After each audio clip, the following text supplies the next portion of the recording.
Αυτό είναι μοναδικό βιβλίο που έκλεψα στη ζωή μου. Είναι το ημερολόγιο της Άννας Φρανκ στα ελληνικά.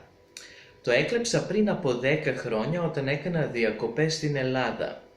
Και να σας πω αλήθεια, δεν νιώθω τύψεις γιατί το έκλεψα, αλλά γιατί δεν τον έχω διαβάσει ακόμα. Γεια σας παιδιά! Σήμερα θα κάνω μια εξαίρεση και θα σας μιλήσω στα ελληνικά για τα βιβλία που έχω διαβάσει στα ελληνικά. Αυτά τα βιβλία μπορείτε να δείτε εδώ πέρα και πρώτα θέλω να σου πω ότι άρχισα με τη ελληνική γλώσσα στο πανεπιστήμιο εδώ πέρα στο Βελιγράδι και το έμαθα 2 χρόνια.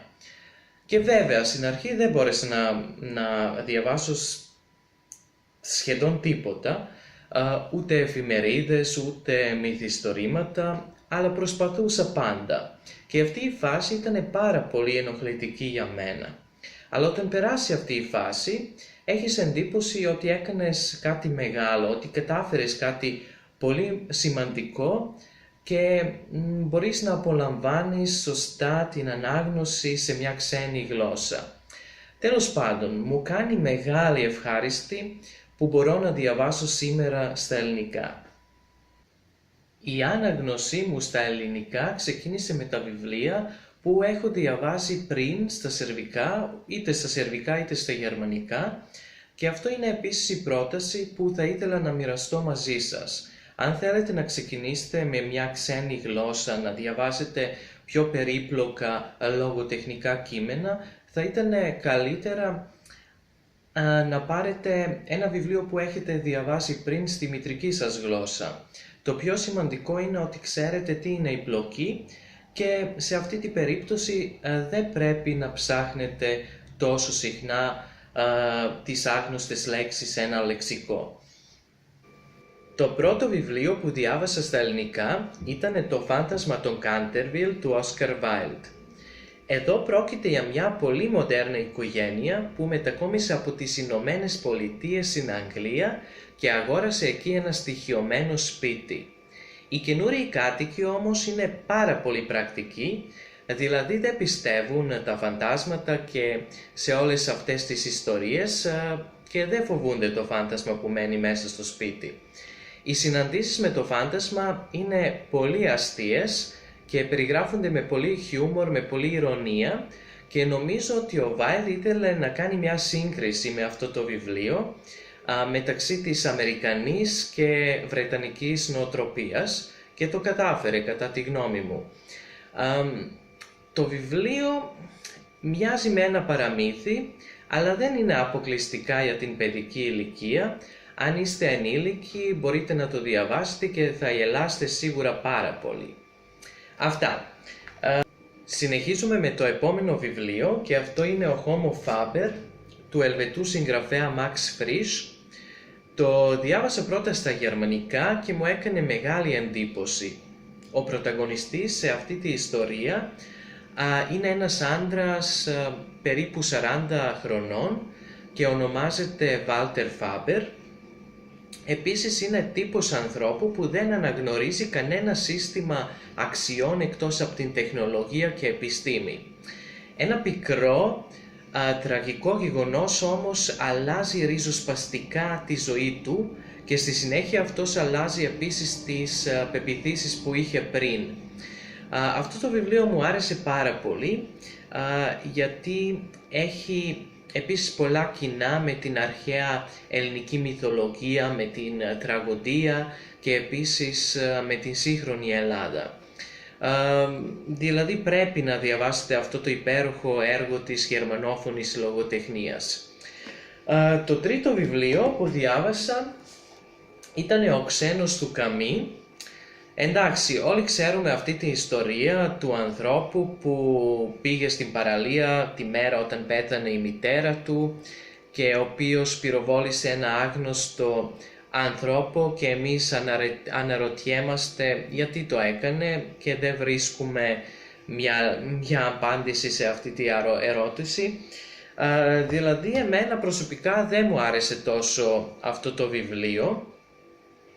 Το διάβασα πρώτα στα σέρβικα και ήξερα ότι η γλώσσα δεν ήταν τόσο δύσκολη. Οι φράσεις του Καμί είναι απλές και σύντομες και αυτό το λόγο το διάβασα στα ελληνικά, οπότε δεν δυσκολεύτηκα καθόλου. Το επόμενο βιβλίο είναι η Φώνισσα του Παπαδιαμάντη. Η Φώνισσα είναι ένα κλασικό έργο της νεοελληνικής λογοτεχνίας. Γράφτηκε στην Καταρέβουσα, εγώ όμως τη διάβασα στη μετάφραση στη Δημοτική. Αν δεν είστε από την Ελλάδα, σίγουρα δεν ξέρετε ότι στην Ελλάδα πριν από το Δεύτερο Παγκόσμιο Πόλεμο χρησιμοποιήθηκε ως επίσημη γλώσσα αυτή η Καταρέβουσα, δηλαδή η καταρή γλώσσα. Αυτή ήταν μια μόρφη της ελληνικής γλώσσα που είχε πολλά κοινά με τα αρχαία και όταν διαβάσετε ένα κείμενο στη Καταρέβουσα μπορείτε να δείτε αυτή τη μεγάλη επιρροή από τα αρχαία, δηλαδή μοιάζει πάρα πολύ με τα αρχαία. Εγώ δεν μπορώ να διαβάσω τόσο καλά την Καταρέβουσα και νομίζω ότι οι Έλληνες επίσης δεν διαβάζουν τόσο καλά.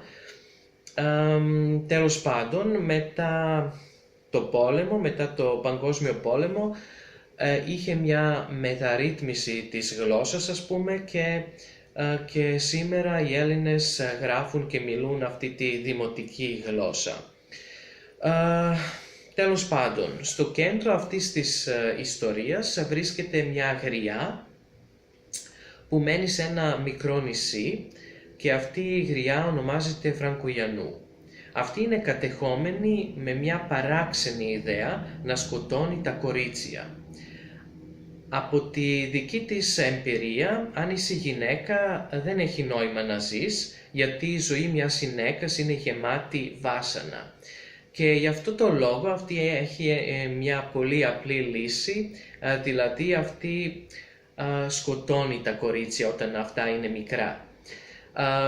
Όπως είπα, είναι πολύ παράξενη ιστορία, αλλά ανήκει στη κλασική νεοελληνική λογοτεχνία και πρέπει να το διαβάσετε.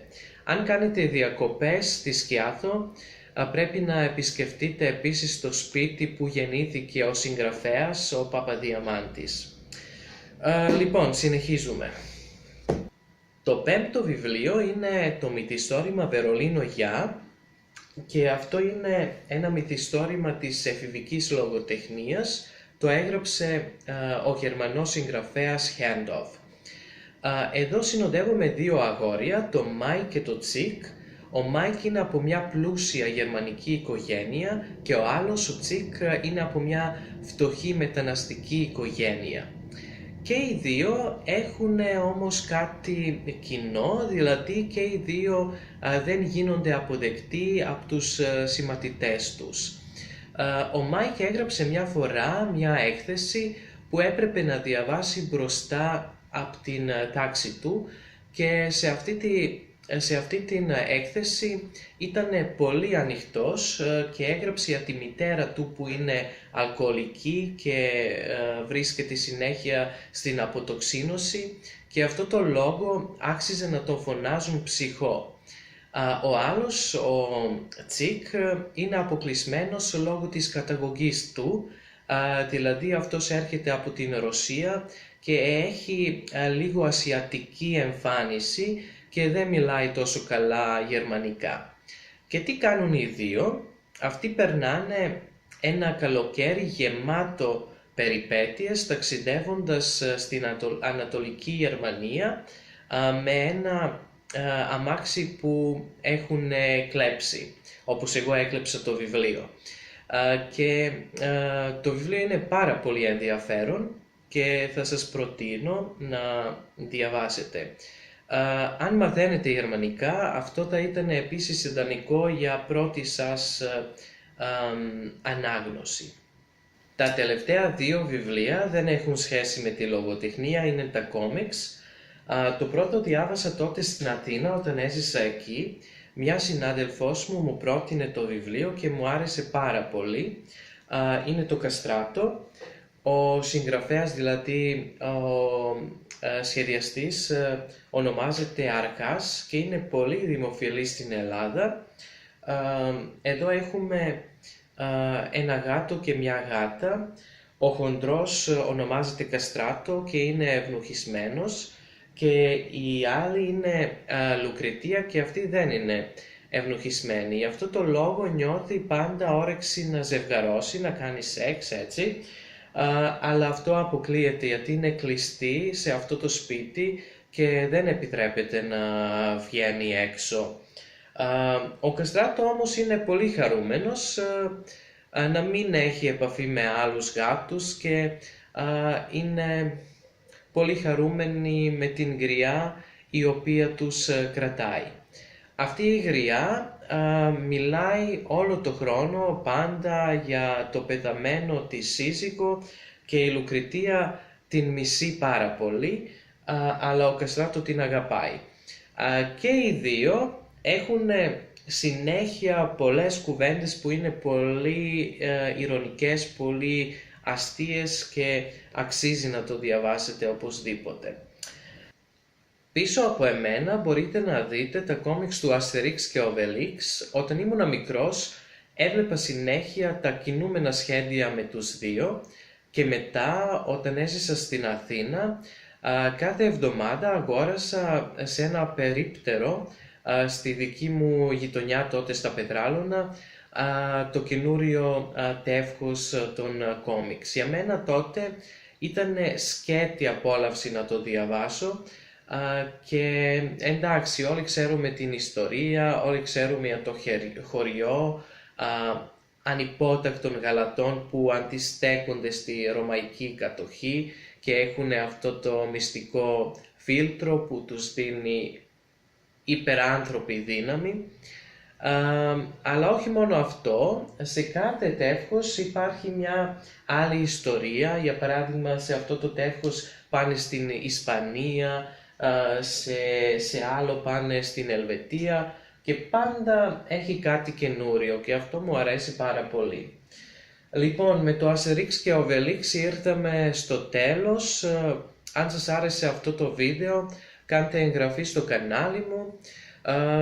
Την επόμενη φορά θα μιλήσω ξανά στα σέρβικα και θα μιλήσω για ένα Αργεντινό συγγραφέα, αλλά επίσης στο μέλλον σχεδιάζω να κάνω τα βίντεο στα ελληνικά. Σας χαιρετώ και καλή ανάγνωση.